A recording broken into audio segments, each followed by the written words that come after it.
อยากสวยเราต้องรักษาศีลอยากมีอันจะกินต้องหมั่นทำบุญทำทานเอาไว้เข้าวัดสวดมนต์ฝึกฝนสติให้ว่องไวรีบทำตอนที่เราทำเองได้อย่ารอจนตายถึงเข้าวัดว่าเข้าวัดยามเป็นจะได้เห็นแต่น้ำใจเข้าวัดยามตายจะได้เห็นแต่น้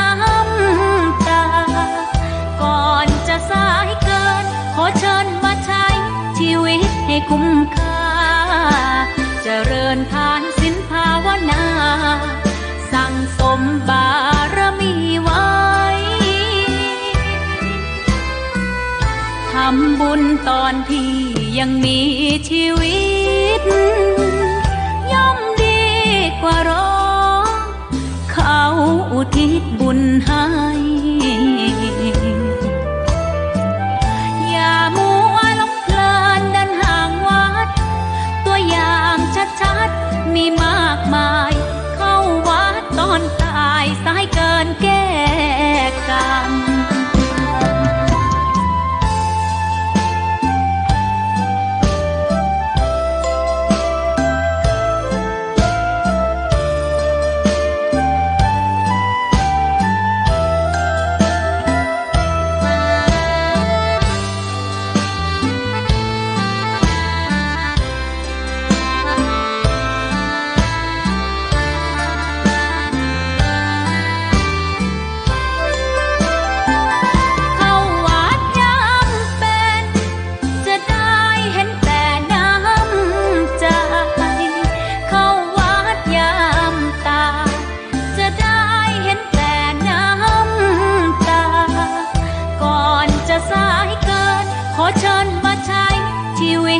คุ้มค่า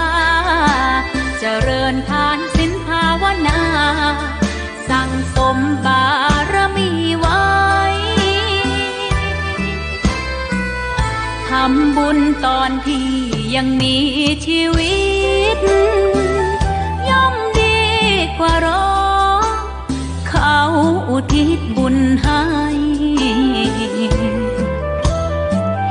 อย่ามัวหลงเพลินเดินห่างวัดตัวอย่างชัดๆมีมากมายเข้าวัดตอนตายสายเกินแก้กรรม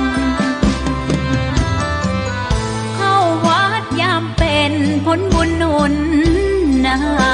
ำเข้าวัดยามเป็นจะได้เห็นแต่น้ำใจเข้าวัดยามตายจะได้เห็นแต่น้ำตา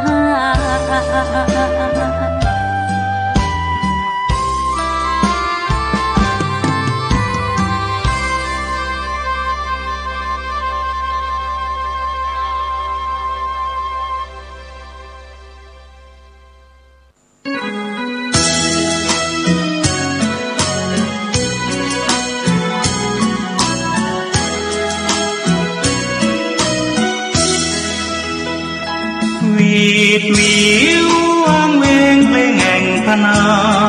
วัดดอยศพฟางเสียดฟ้าอยากหาผู้ใดกลายคำพระเนรผู้น้อยขอถวายความเคารพพระมหาเถรานุเถระครูบาอาจารย์เจ้าทั้งหลายจุตนจุองค์เจริญสุขเจริญธรรมจงได้บังเกิดมีแก่ท่านสาธุชนพุทธบริษัททั้งหลายที่ได้สดับรับฟังธรรมะตั้งสถานีวิทยุคลื่น FM 104.50 เมกะเฮิรตซ์ในภาคบ่ายวันนี้ก็เป็นตกตาเวลาของเสียงธรรมวัดสลีโสดา พระอารามหลวง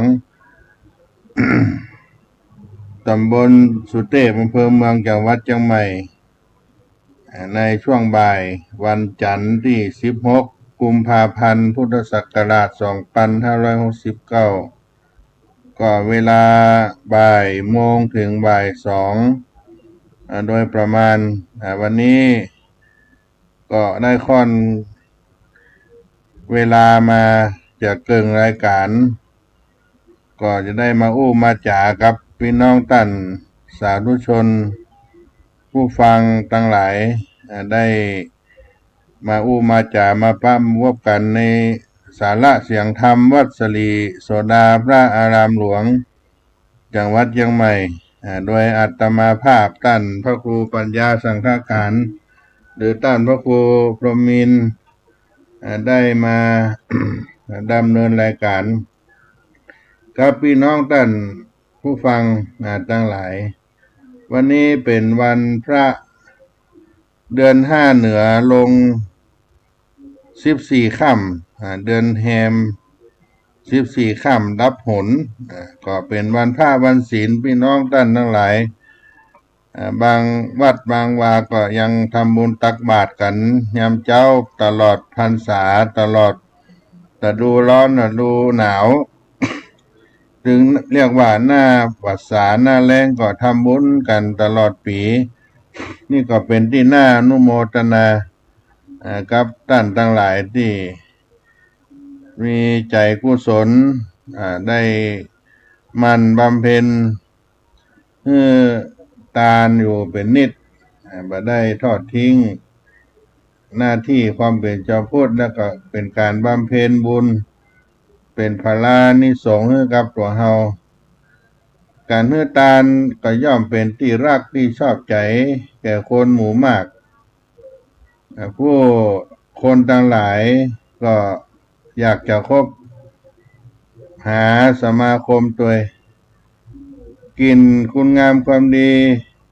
ของการให้ทานนี้ก็จะบำเพ็ญประโยชน์ให้ตัวเฮาแล้วก็เป็นที่ลือจาฝากกดไป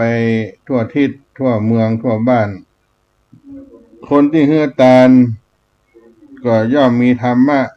ที่ตามตัวเฮาอยู่ตลอดและกระทั่งการได้ลาลับจากโลกนี้ไปก็จะถึงสุคติโลกในภายภาคหน้าคนให้ทาน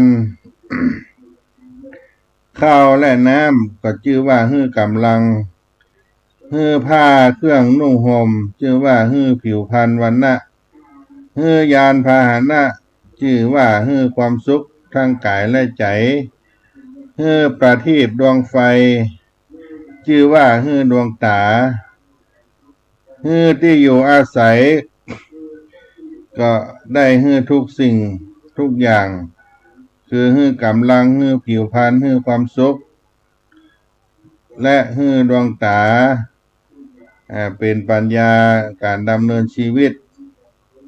ฮื้อธรรมะเป็นการฮื้อธรรมมาทานที่ถือว่าประเสริฐในการฮื้อทานในทางพระพุทธศาสนาได้ฮื้ออานิสงส์ได้ฮื้อผลแห่งการฮื้อทาน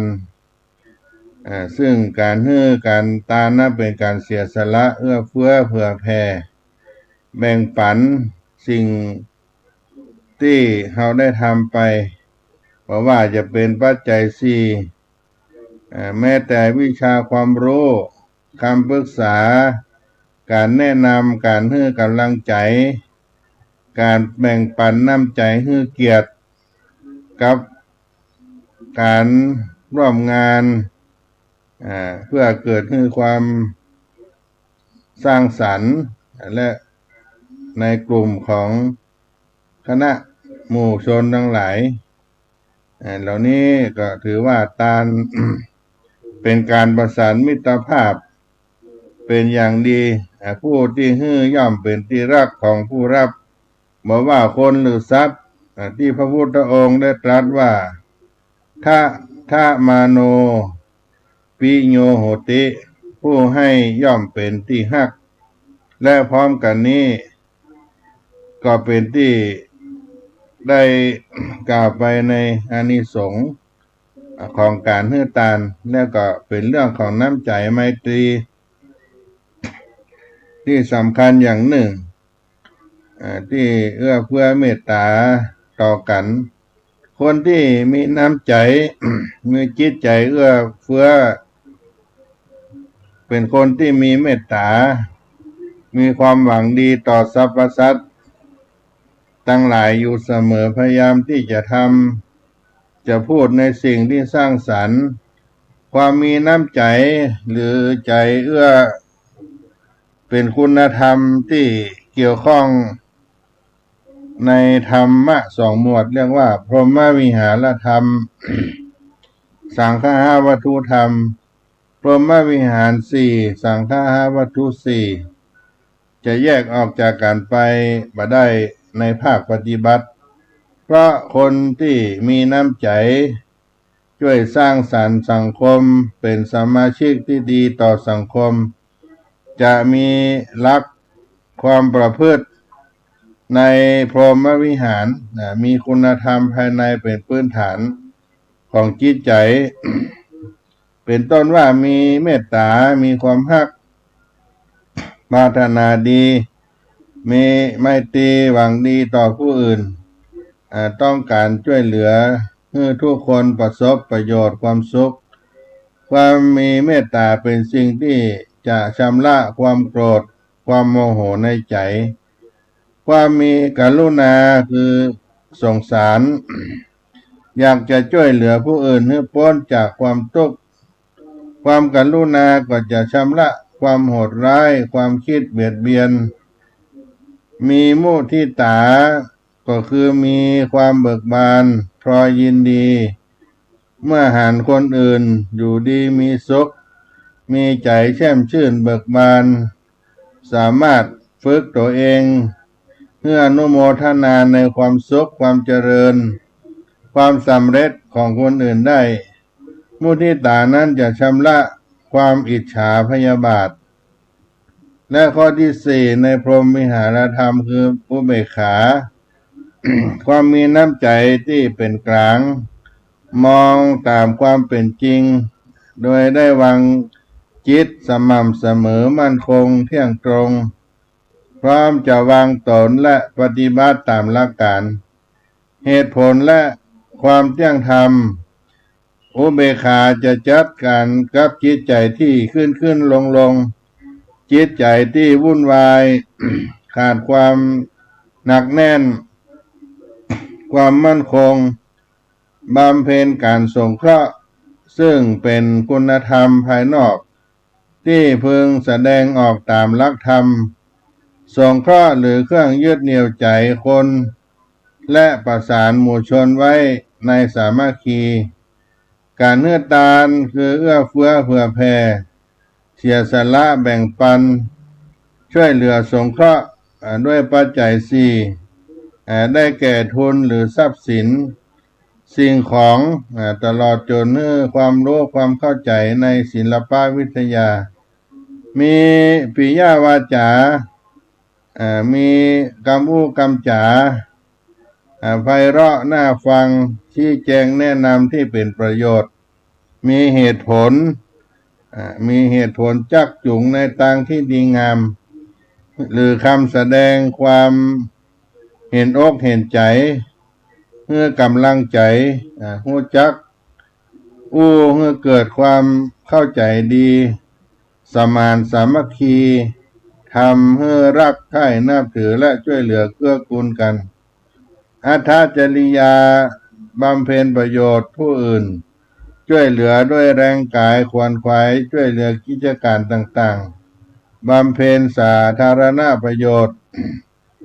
รวมทั้งช่วยแก้ไขปัญหาและปรับปรุงส่งเสริมในด้านจริยธรรมสมานัตตาคือทำตัวให้เข้ากับผู้อื่นได้วางตนเสมอต้นเสมอปลายให้ความเสมอภาคมาเอาเปรียบ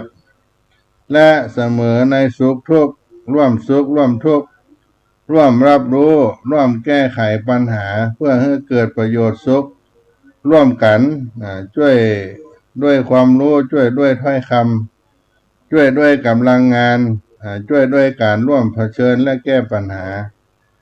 การอยู่ร่วมกันในสังคมก็จะเป็นต้องมีน้ำใจไมตรีที่ดีต่อกันซึ่งจะอยู่กันได้อย่างสันติสุขความมีน้ำใจเป็นเรื่องที่ทุกคนทำได้ไม่ต้องใช้เงินทองมากมายเพียงแต่แสดงความเมตตากรุณาต่อเพื่อนมนุษย์ด้วยการช่วยเหลือ เล็กๆน้อยๆก็เป็นการแสดงน้ำจิตน้ำใจที่เราจะทำได้อย่างเช่นว่าปลาละอ่อนปลาคนแก่ได้ข้ามถนนต่างรถต่างเดินได้ศาลาที่นั่งรถโดยสารพระภิกษุคนผู้หญิงที่ตั้งท้องตั้งครรภ์อย่างนี้เป็นต้นก็นับว่าเป็นการแสดงน้ำใจความมีน้ำใจไมตรี ซึ่งกันและกันและน้ำใจ นั่นจึงบัดใจวัดกันด้วยเงินบางคนมีเงินมากอาจจะแลกน้ำใจก็ได้บางคนเป็นเศรษฐีแต่ตะนีทีเหนียวไม่ยอมเสียสละเงินโดยบรับผลประโยชน์ตอบแทนความมีน้ำใจนั้นตรงกันข้ามกับความเห็นแก่ตัวมักจะคิดแต่ประโยชน์ส่วนตัวมาก่อน และก็ความมีน้ำใจก็จะตรงกันข้ามกับความอิจฉาริษยาคนที่อิจฉาริษยาคนอื่นย่อมปรารถนาที่จะหันความวิบัติของผู้ที่จะได้ดีกว่าแต่มีน้ำใจนั้นเมื่อเห็นคนอื่นดีกว่าจะมุทิตาคนที่มีน้ำใจถ้าหันคนอื่นได้ดีได้ดีก็จะแสดงความยินดีมุทิตาด้วยน้ำใจด้วยมิตรที่ดีต่อคนอื่นจะมุทิตาด้วยความผู้คำจาการยินดีก็จะแสดงออกด้วยความเต็มอกเต็มใจจะนึกถึงคนอื่นจะพยายามสนับสนุนช่วยเหลือให้เพิ่นได้ดีขึ้นไปคนที่มีน้ำใจก็จะเป็นที่รักของคนทั้งหลายและก็ต้องการที่จะสร้างคุณงามความดีหวังประโยชน์ต่อคนหมู่มากการที่เขาจะฝึกฝนให้เป็นคนมีน้ำจิตน้ำใจเขาก็จะต้องมีความคิดที่เอาใจ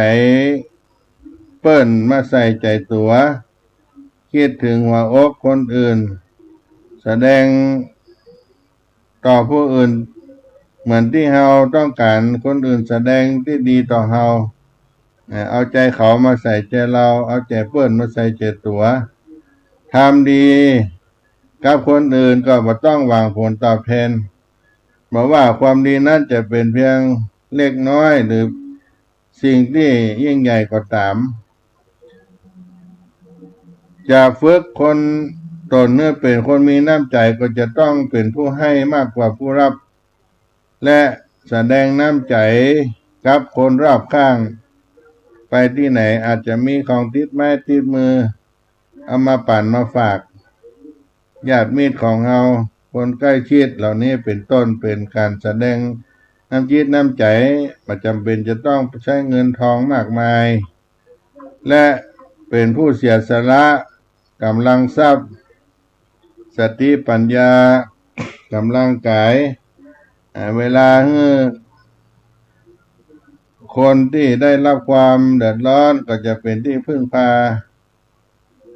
ช่วยเหลือเขาแล้วก็บ่ต้องไปหวังสิ่งที่จะมาตอบแทนกับเพิ่นมีนิสัยที่เป็นคนเอื้อเฟื้อช่วยเหลือเกื้อกูลเพื่อนบ้านมีการมีงานในหมู่บ้านในสังคมก็ไปช่วยบอกว่างานมงคลงานว่ามงคลต่างๆและจะต้องให้ความรักแก่คนอื่นความร่วมมือถึงว่าเขาจะลำบากต้องการความช่วยเหลือเขาก็ จะต้องหาทางที่จะให้ความร่วมมือความช่วยเหลือกับเปิ้นอันนี้ก็เป็นการฝึกตนฝึกคนให้มีน้ำใจนอกจากจะทำเมื่อจิตใจเฮาดีงามเบิกบานแจ่มใสผิวพรรณวันนะก็จะอิ่มเอิบขึ้นมาเพราะเป็นคนมีน้ำจิตน้ำใจมีเพื่อนมีมิตรมากเพิ่มขึ้นใครก็จะอยากคบค้าสมาคมกับตัวเฮาที่เป็นคนมีน้ำจิตน้ำใจแล้วก็เฮาก็จะต้องฝึกต้องปฏิบัติด้วยการฝึกหัดว่าจะต้องเอาใจเปิ้นมาใส่ใจตัวเป็นผู้ให้มากกว่าผู้รับการแสดงน้ำใจต่อคนรอบข้างเสียสละกำลังทรัพย์ปัญญากำลังกายและก็เวลาให้กับคนที่ได้รับความเดือดร้อนมีนิสัยเอื้อเฟื้อเกื้อกูลต่อคนรอบข้างแล้วก็ให้ความรักต่อคนอื่นๆนี่ก็เป็นการฝึกจิตฝึกใจให้เราเป็นคนมีน้ำใจมีน้ำใจคือความจริงใจที่บาหันแก่ตัวเองหรือเรื่องของตัวเองจะหันคุณค่าของเพื่อนมนุษย์มีความเอื้ออาทรเอาใจใส่ความสนใจช่วยเหลือเกื้อกูลซึ่งกันและกันผู้ที่มีน้ำใจคือผู้ให้การช่วยเหลือสังคมผู้จักเสียสละความสุขส่วนตนเพื่อทำประโยชน์แก่ผู้อื่นอาสาช่วยเหลือสังคมด้วยแรงกายปัญญาเหล่านี้ก็เป็นสิ่งที่ให้หันเป็นพื้นฐานในคุณธรรมของคนที่มีน้ำใจเรื่องน้ำใจมีพื้นฐานก็มีความสำคัญซึ่งคนมีน้ำใจก็หรือว่าคนมีใจเอื้อเฟื้อก็จะเป็นคนที่มีเมตตาหวังดีต่อคนอื่นได้มีคุณธรรมที่ได้กล่าวไว้ว่ามีพรหมวิหารธรรมมีสังฆาวัตถุธรรมในพรหมวิหารธรรมก็เป็นคุณธรรมภายในใจมีเมตตากรุณาอุเบกขามีเมตตาก็มีความรักความปรารถนาดีความหวังดีต่อผู้อื่นกรุณาก็มีความสงสารอยากจะช่วยเหลือผู้อื่นให้พ้นจากความทุกข์มุทิตาคือความเบิกบานพลอยยินดีเมื่อเห็นคนอื่นได้ดีคนอื่นอยู่ดีมีสุข ก็เบิกบานยินดีกับเปิ้นแล้วก็อุเบกขามีน้ำใจที่เป็นกลางมีรักการปฏิบัติที่เที่ยงธรรมบำเพ็ญสาธารณสงเคราะห์พร้อมกันเมื่อเป็นธรรมกู้อยู่ในภายนอกพรหมวิหารธรรมเป็นธรรมภายในแล้วก็การสงเคราะห์ก็จะเป็นธรรมะภายนอกจะควบคู่กันเป็นพื้นฐานของคนที่มีน้ำใจการบำเพ็ญการสงเคราะห์การเนื้อตานการมีปิยวาจามีอัฏฐจริยามีสมานตาคือเบื้องต้นนั้นเนื้อตานเอื้อเฟื้อเผื่อแผ่ปันแบ่งสละช่วยเหลือมีคำอู้ที่สุภาพมีปิยวาจาเป็นการอู้ที่ไพเราะพ้อหูแก่คนฟังตั้งหลายมีเหตุมีผลเป็นการแนะนำจักจูงให้เปิ้นไปในธรรมที่ดีแล้วก็ทำประโยชน์แก่ผู้อื่นเรียกว่าอัฏฐจริยามีการทำประโยชน์ต่อคนอื่นสมานตาก็เป็น ลักข้อต้นสี่ทำตัวเข้ากับคนอื่นได้เสมอต้นเสมอปลายมีความเสมอภาคบ่เอารัดเอาเปรียบผู้อื่นแล้วก็พื้นฐานเหล่านี้เป็นคุณธรรมน้ำใจ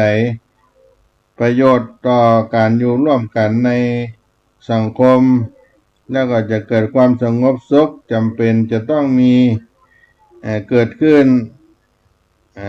แล้วก็แสดงออกถึงการมีน้ำใจไมตรี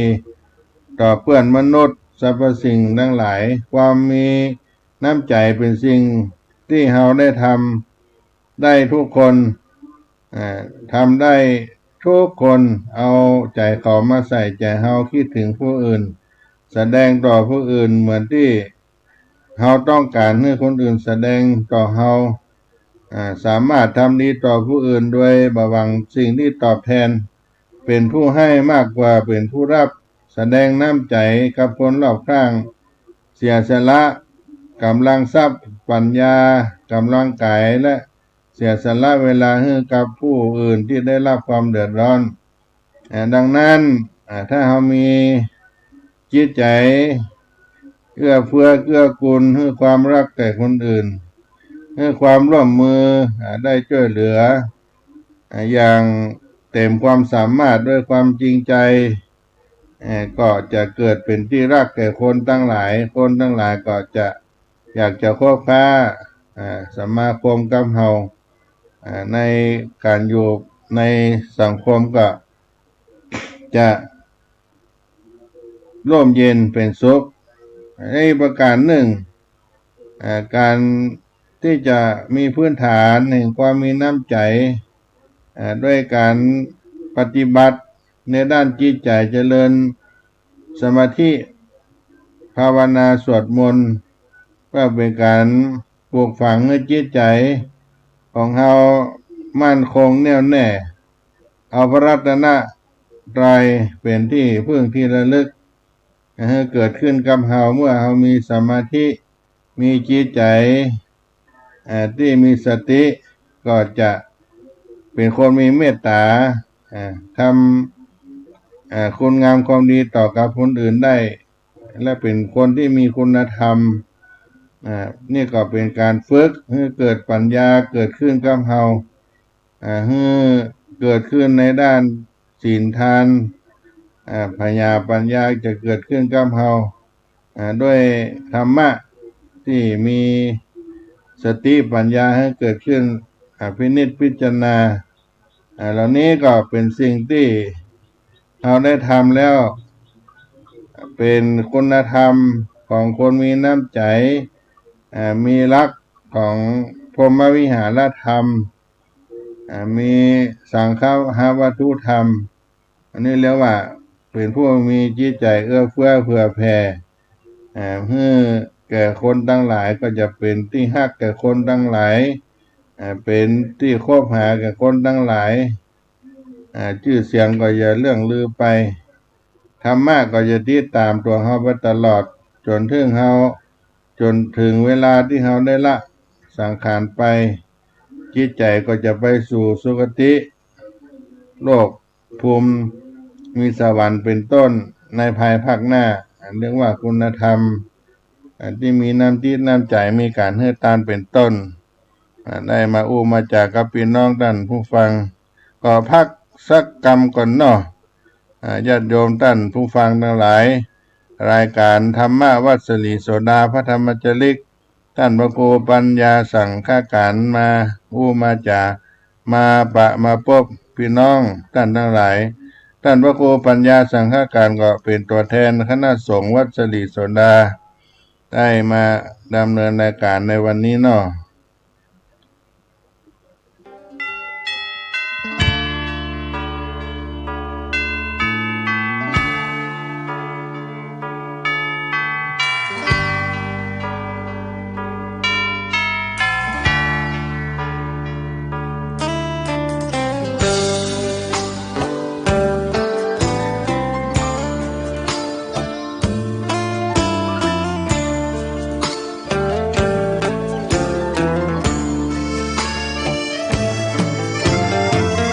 เชิญชวนทุกท่านเข้าวัดเข้าวา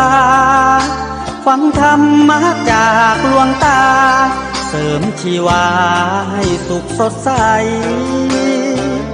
ยึดมั่นหลักธรรมคำสอนไว้ให้ขึ้นใจความดีรีบทำกันไว้หญิงชายอย่าได้นายนี้เชิญชวนทุกท่านเข้าวัดเข้าวาทำบุญด้วยจิตศรัทธาบุญพาให้เราสุขี จะทำการใดนำใช้ในสิ่งดีดีทำบุญให้ทานวันนี้ ไม่มีใครว่าใครชัง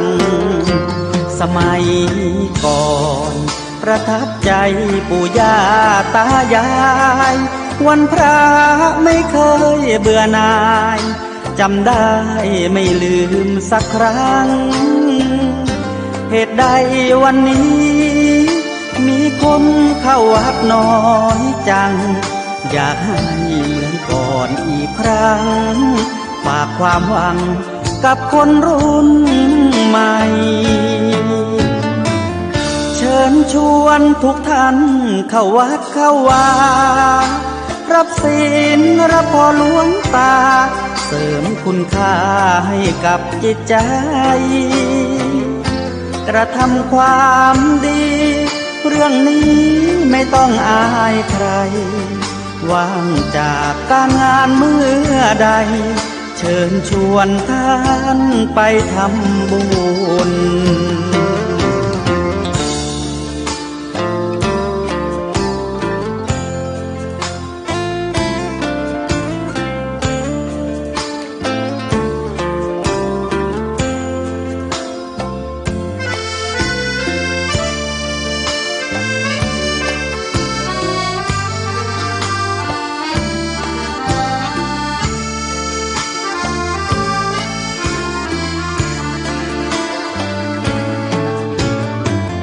เชิญชวนทุกท่านเข้าวัดเข้าวารับศีลรับพรหลวงตา เสริมคุณค่าให้กับจิตใจ กระทำความดี เรื่องนี้ไม่ต้องอายใคร ว่างจากการงานเมื่อใด เชิญชวนท่านไปทำบุญ กระทำความดี เรื่องนี้ไม่ต้องอายใคร ฝากเพลงเชิญชวนหญิงชาย อย่าอายเรื่องการทำบุญ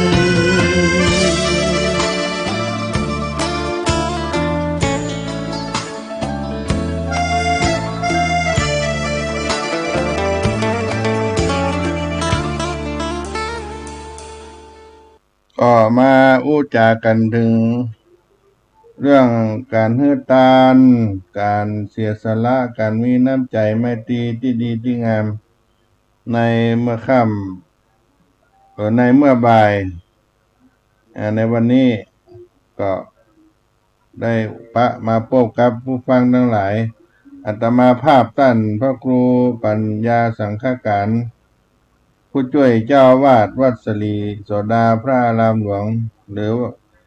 ท่านพระครูพรหมมินทร์ท่านพระครูปัญญาสังฆการได้มาอู้มาจากวันนี้ช่วงที่ผ่านมาก็ได้เดินทางไปหลายที่มีจังหวัดเชียงรายจังหวัดลำปางแล้วก็ลงไปกรุงเทพไปประชุมที่วัดประยูรวงศารามวงศาวาสเรื่องเกี่ยวกับงานพระธรรมจาริกก็ไปพระท่านพระครูประหลัดที่อยู่วัดปัจจันทร์ได้ยินเสียงเบิ่นเทศธรรมออกทางวิทยุไปป้ากันที่สนามบินสุวรรณภูมิท่านพระครูประหลัดตัวนี้น้อยเทศธรรมกุมารลำบานเทศธรรมทีที่ทางอาจารย์พระครูสมุวิสิวัฒน์เพิ่นได้ลิงก์ออกอากาศจากวิทยุเคลื่อนสีขาวเนาะก็ว่าได้หันตัวเพิ่นสักเตื้อไปป้ากันที่สนามบินเหมือนเน้นน้อย ท่านพระครูประหลัดนัทพงษ์เนี่ยถ้าจำไม่ผิดนะทิตาวุฒศิริเนี่ยเป็นอยู่วัดป่าจันทร์อำเภอเวียงบ่อเป้าอาตมาภาพเคยไปศาสนกิจที่จังไห้ไปแวะ เยี่ยมวัดเปิ่นปะตัวท่านพระครูประหลัดก็มาปะกันวันนั้นวันที่5ที่ผ่านมาเนี่ยไปประชุมที่กรุงเทพเปิ้นก็ไปรับรางวัลวัดพัฒนาดีเด่นอย่างสักอย่างเนี่ยไปด้วยขยมก็เป็นผู้ออกอากาศดำเนินรายการทางวิทยุ 104.50 ทางคลื่นสีขาวก็ได้ไปเจอไปปะกันก็เล่าให้ศรัทธาฟังเนาะเพราะว่าเคยหันหน้ากันตาเปิ้นแล้วก็ได้ยินเปิ้นเทศน์ธรรมมหาจาดกันกุมารลับบ้านกันบางทีเสียงเหมือนเน้นน้อยตัวเพิ่นก็น้อยได้ขึ้นเครื่องบินจากสุวรรณภูมิมาลงที่เชียงใหม่เพิ่นก็กลับที่เวียงป่าเป้าไปศาสนกิจวันนั้นอาตมาภาพไปงานศพวันที่9ก็จะไปแวะเยี่ยมท่านพระครูวัดป่าจันทร์เวลาก็บ่เพียงพอขาไปก็มืดขากลับก็มืดก็เลยบ่ได้ได้พบบ่ได้ไปแวะหาท่านก็นิมนต์ไปเยี่ยมไปแอวมีโอกาสหน้าได้ไปศาสนกิจแถวเชียงไฮ้ไปผ่านไปดังนั้นจะไปแวะไปเยี่ยมท่านอีกครั้งหนึ่งก็เป็นพระนักเผยแผ่ธรรมะทางวิทยุท่านพระครูประหลัดวัดป่าจันทร์หรือว่าท่านอาจารย์เจ้าวาดวัดป่าจันทร์ตัวนี้น้อยญาติโยมไปปากันวันนั้นเป็นคนที่ได้รับรางวัลวัดพัฒนาดีเด่นคุณภาพ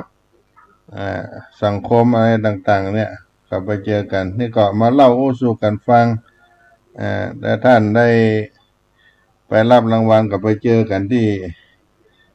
สนามบินสุวรรณภูมิเนาะวันนั้นผมว่าจะไปแวะไปเยี่ยมท่านก็บ่ได้เข้าไปมันมืดไปก็มืดมาก็มืดมีโอกาสได้ไปศาสนกิจแต่งเชียงไฮ้ก็จะไปแวะเยี่ยมฮู้จักมาคุ้นกันก็เป็นมิตรสหายของการออกอากาศทางวิทยุด้วยกันวัดป่าจันทร์อำเภอเวียงป่าเป้าก็มีครูบาหลายๆตนที่อยู่ในเขตนั้นครูบาชัยยะปัตตภีครูบาแม่สวยนะครูบาวัดแสงแก้วโพธิญาณก็เป็นเส้นทางไปเข้าสู่เชียงไฮ้ก็เล่าสู่กันฟังไปวันนี้รายการได้จากกันเรื่องน้ำใจไมตรี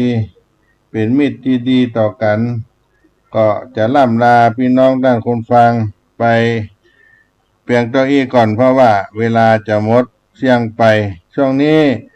วัดสลีโสดาก็เตรียมการที่จะบรรพชาสามเณรภาคฤดูร้อนถ้าหากว่าพี่น้องศรัทธามีลูกมีหลานที่จะบวชเณรภาคฤดูร้อนก็มาติดต่อที่วัดสลีโสดาได้กำลังเตรียมการรับสมัครในการให้โอกาสเยาวชนได้มาปฏิบัติธรรมช่วงปิดเทอมเป็นลูกเป็นหลานพี่น้องท่านทั้งหลายหรือว่าเขาฮู้จักก็มาบวชภาคฤดูร้อนได้ในช่วงเดือนเมษายนวันที่6ของทุกปีก็จะมีการบวชสามเณรภาคฤดูร้อนในต้นรายการนี้ก็บอกบุญกุศลไว้เพื่อท่านทั้งหลายจะได้เตรียมตัวได้ฮู้จักคนที่เป็นกุลบุตรลูกหลานหรือว่าเป็นญาติธรรมมีโอกาสอยากจะมาบวชปฏิบัติธรรมภาคฤดูร้อนที่วัดสลีโสดาก็มาได้ช่วงเดือนเมษายนวันที่6อาจจะมีการบวชประจำปีส่วนจะบวชกี่วันปีนี้ก็จะได้ประชาสัมพันธ์อีกรอบหนึ่งแต่ว่าการบวชนั้นก็จะบวชวันที่6ของทุกปีที่วัดสลีโสดาที่นี่ขอความสุขสดดีจงมีแก่ท่านผู้ฟังทั้งหลายในวันนี้ที่ได้สดับรับฟังสายธรรมของวัดสลีโสดา จัตตารโลธรรมาวัฏันติอายุวันโนสุขังปะลัง